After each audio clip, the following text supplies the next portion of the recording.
Hey there, I'm your girlfriend, Nikki Nokes. I'm the author of Maybe It's You, Stop Wondering Why You're Single, Girlfriend, and Read This Book. And so this is video episode number 9. It's going to be a good one, so I want you to forward it to your friends and leave me comments so we can keep the conversation going, because I'm going to introduce some thought-provoking concepts today.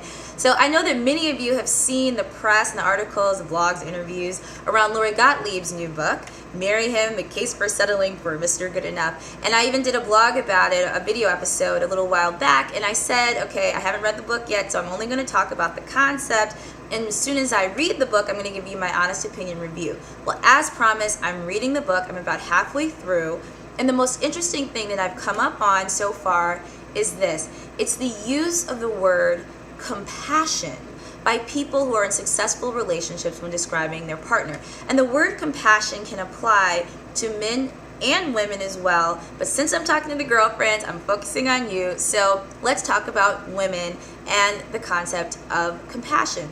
So the word struck me so much that I decided to look it up in the dictionary. And one thing you'll learn about me as we get to know each other is that when a word I think is important comes up, I look it up. And it's a concept that I learned from my friend and mentor, Richard Lawson, who told me even though you know what a word means, you should look it up, especially if it's important, so you know exactly what it means, and the full definition can be in your thoughts when you're using this word and as you come to understand it. So I was thinking to myself, there's a really fine line between being compassionate and being desperate and settling just to be with someone. So I went straight to the dictionary, and here's the definition for compassion.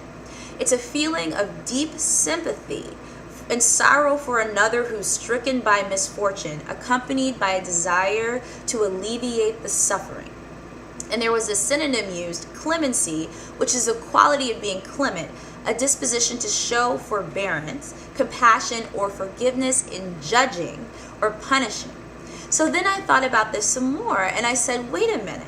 If this is compassionate, then I'm sending the girlfriends out on a mission to go pick up the first homeless guy, dust him up, and make him her boyfriend. And that's just not the case. I mean, this would make you miserable, and that's something's clearly missing here. So if we go with this alone, the concept of being compassionate, you're definitely not on the path to finding Mr. Right. He's not laying on the street corner just waiting for you to dust him off. So there's something missing. And what is it?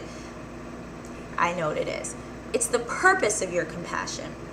What are you doing? What is the purpose that you're serving in being compassionate? What are you being compassionate about? Is it something that he really wants to change for himself? Because if not, then your compassion is wasted, and also your efforts to help him change become abusive to him. So I'd like to insert another word in this discussion, realism. You know where I'm headed. We're going to the dictionary again, definition for realism, interested in, concerned with, or based on what is real or practical. So the term that I'd like to introduce to you today is realistic compassion. Realistic compassion. It's the understanding and forgiveness of imperfections that a man acknowledges and wants to address, and then participation in the process of making those things better for him. That's my coin term, and that's my definition. So if he doesn't want to change, your compassion is wasted, and so is your time. If he does want to change, your indifference is noted, and you might have missed out on an opportunity. So for my own example, my ex was significantly overweight. Compassion would have said, help him lose weight. Realistic compassion would say, does he want to lose weight? And if yes, help him. If no, understand what you're dealing with and make your decision to move on accordingly. Another ex wanted to be a millionaire before he could consider dating seriously. Compassion would say, well, okay, I'll understand and I'll just wait. Realistic compassion would say, well, you know what, I'm a businesswoman, and as much as I can help you, I will, for as long as it makes sense. And there's no promise of a relationship here on either end, but I'm going to be in your corner, guy. I'm going to be there, but I'm not going to close off my other avenues.